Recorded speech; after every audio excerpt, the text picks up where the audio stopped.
મારા એક ભાભીએ મને કીધું કે અમે હોલસેલ માર્કેટમાંથી આખું સૂકું મરચું લાવીએ અને મિક્સરમાં ઘરે જ દળીએ. આનાથી આપણને બહુ સસ્તું પડે છે મરચું અને મિક્સરમાં સારી રીતે દળાઈ જાય છે. તો એમણે મને જેવી રીતે કીધું ને એવી રીતે મેં દળ્યું છે મરચું અને છેલ્લે મોયું પણ છે. તો આખો વિડીયો તમે સ્કીપ કર્યા વગર જોજો. આમાં આપણે બિલકુલ મરચાંને હાથ લગાવવાનો નથી હોતો અને મોવાનું પણ એવી રીતે મેં બતાવ્યું છે ને કે તમને હાથ બળશે નહીં, તમારે હાથ લગાવવો નહીં પડે. તો તમે આખો વિડીયો સ્કીપ કર્યા વગર જરૂરથી જોજો. જો અહીંયા હું આ કુમઠી મરચું 1 કિલો લાવી છું, પણ મરચું લાવીએ ને ત્યારે આવું હોય, એકદમ સોફ્ટ હોય. એટલે અત્યારે આ મરચું નહીં દળાય, આને આપણે તપાવવું પડશે. આ કુમઠી મરચાંનું મેં ખળીમાં ભાવ પૂછ્યો તો મને 400 રૂપિયાનું કિલો કીધું. જ્યારે હું આ હોલસેલ માર્કેટમાંથી આ મરચું મને 250માં મળી ગયું. અને મરચું આવી રીતે એના જે ડીટીયા હોય એ કાઢેલું જ એ લોકો વેચતા હોય છે. એટલે આવું સરસ મજાનું તૈયાર જ હોય છે. આપણે ડીટીયા કાઢવાની પણ ઝંઝટ રહેતી નથી. આને મરચાંને હવે આવી રીતે હું તડકામાં સૂકવી દઈશ. અને જો સારો એવો તડકો હોય તો 1 જ દિવસમાં સુકાઈ જાય, નહીંતર 2 દિવસ લાગે. મારે તો 1 દિવસમાં જ આ મરચું સારી રીતે સુકાઈ ગયું. આવી રીતે મરચાંને સારી રીતે ફેલાવી અને સૂકવી દેવાનું. હવે જુઓ, આ મારું મરચું સારી રીતે સુકાઈ ગયું છે. જો હું તમને તોડીને બતાવું, આવી રીતે એકદમ સરળતાથી તૂટી જશે. આવું સુકાય ને ત્યાં સુધી આપણે મરચાંને સૂકવવા દેવાનું. હવે આ મરચું દળવા માટે તૈયાર છે. તો આ મરચું આપણે બધું ભેગું કરી અને જે પ્લાસ્ટિકની થેલીમાં આપણે મરચું લાવ્યા હતા એમાં જ પાછું આપણે ભરી દઈશું. અને આપણે જ્યારે ઘરે આવી રીતે મરચું દળીએ ને ત્યારે મરચું કોઈ ખરાબ હોય તો આપણે કાઢી લઈએ, પણ એક પણ મરચું મારે ખરાબ નીકળ્યું નથી. બધા જ મરચાં સરસ છે. હવે એ પ્લાસ્ટિકની થેલીમાં મરચું ભરી દઈએ ને પછી આવી રીતે કોઈ પણ જાડું કપડું લઈ લેવાનું અને ઉપર આવી રીતે રાખી દેવાનું. હવે આને ધોકાથી આવી રીતે આપણે હળવા હાથે ખાંડવાનું છે. આવી રીતે કરીશું ને એટલે મરચું સારી રીતે તૂટી જશે. અને આ કપડું એટલે રાખવાનું કે પોલિથીનની બેગ છે એ તૂટી ના જાય એટલા માટે. જો તમારે કોઈ ડબ્બામાં ભરી અને એમાં આવી રીતે હળવા હાથે ખાંડવું હોય તો એવી રીતે ખાંડી લેવાય.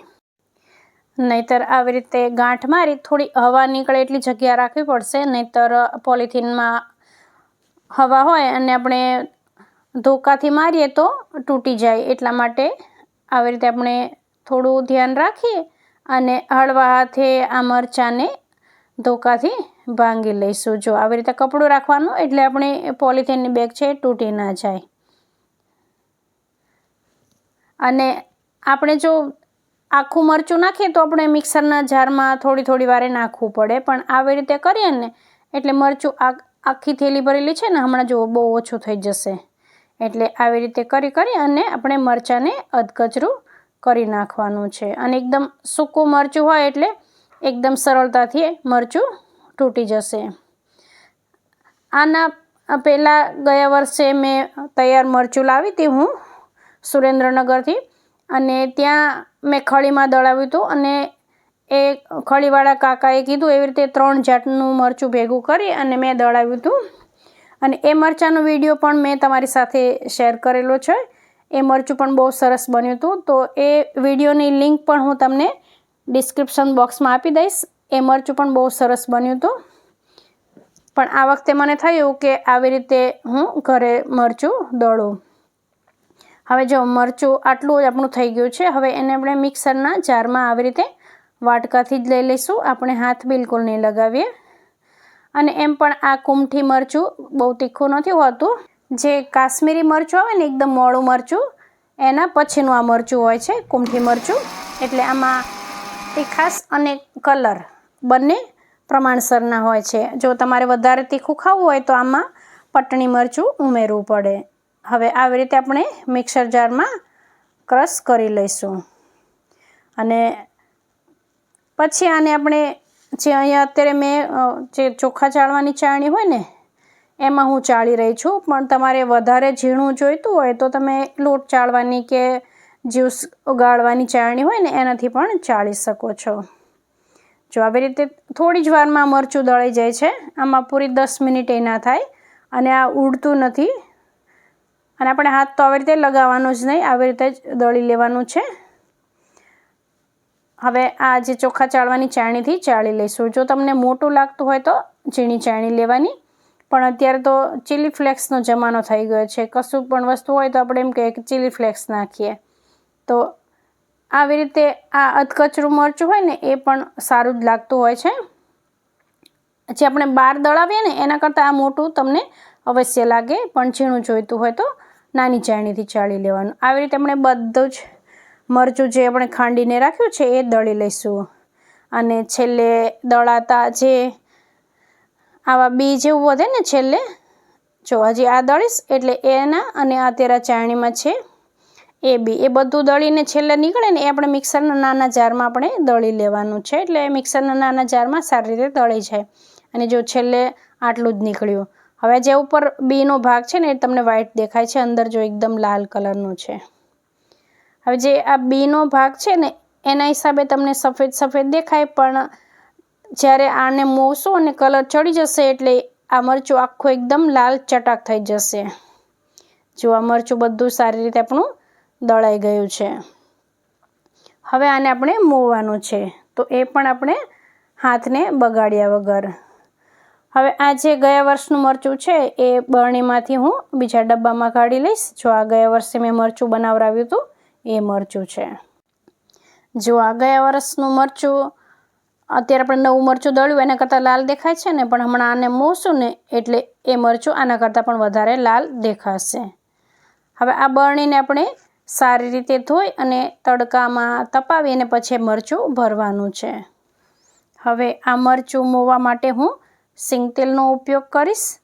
બહાર જે મરચું મોયેલું મળતું હોય એ કપાસિયાના તેલથી મોયેલું હોય છે. અહીંયા હું 250 ગ્રામ જેટલું તેલ લઈ લઈશ. આપણે જેટલું જરૂર લાગે એ પ્રમાણેનું તેલ લઈશું. તો અહીંયા આપણે જે દળેલું મરચું છે એ પાછું એ જ મિક્સરના જારમાં લઈ લઈશું.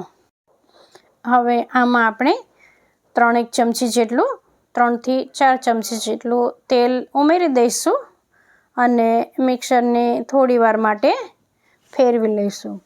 પછી આપણને જરૂર લાગે તો બીજું તેલ ઉમેરીશું.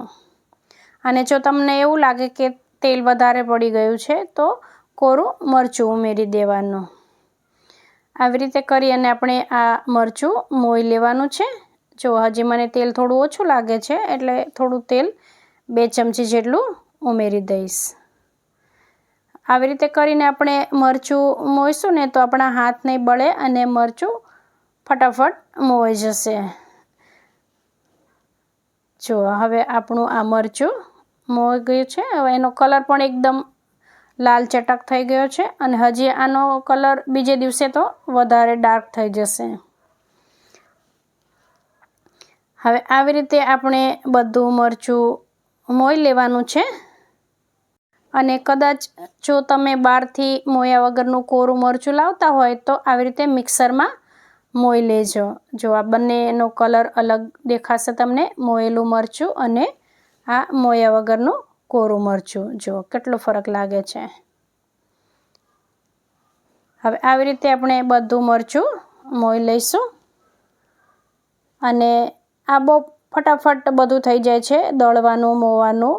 અને જ્યારે 1 કિલો મરચાંમાં આપણે 150 રૂપિયાનો ફરક પડતો હોય તો ઘરે કેમ ના મરચું બનાવીએ આપણે. અને અહીંયા જો 1 કિલો મરચુંમાં 100 ગ્રામ જેટલું તેલનો ઉપયોગ થયો છે. હવે આ બરણી સરસ રીતે કોરી થઈ ગઈ છે. એમાં આપણે મરચું આપણા ઈષ્ટદેવનું નામ લઈ અને ભરી લઈશું. અને મરચું આપણે ભરીએ ને ત્યારે થોડું ભરાઈ જાય પછી એને આપણે સારી રીતે દબાવીને મરચું ભરવાનું છે. આવી રીતે આપણે મરચું ભરીએ તો આપણું મરચું આખા વર્ષ સુધી એવું ને એવું રહે છે. અને જ્યારે આપણે મરચું કાઢવાનું હોય ને ત્યારે કોરો ચમચો હોય ને ચોખ્ખો એ જ લઈને કાઢવાનું, એટલે આપણું મરચું ક્યારેય ના બગડે. હવે તમે જુઓ આ બંને ગયા વર્ષનું અને આ વર્ષનું મરચું બંનેમાં કેટલો ફરક દેખાય છે. અને હજી જે આ મરચું છે ને અત્યારે આપણે કર્યું એનો કલર હજી બીજે દિવસે વધારે ડાર્ક થઈ જશે. તો આવી રીતે ફટાફટ મરચું જો મિક્સરમાં ઘરે દળાઈ જતું હોય, આપણને ચોખ્ખું મરચું મળતું હોય, તો આટલી મહેનત આપણે કેમ ના કરીએ. વિડીયોને લાઇક કરી શેર કરજો, જેથી કરીને કોઈને ઉપયોગમાં આવે.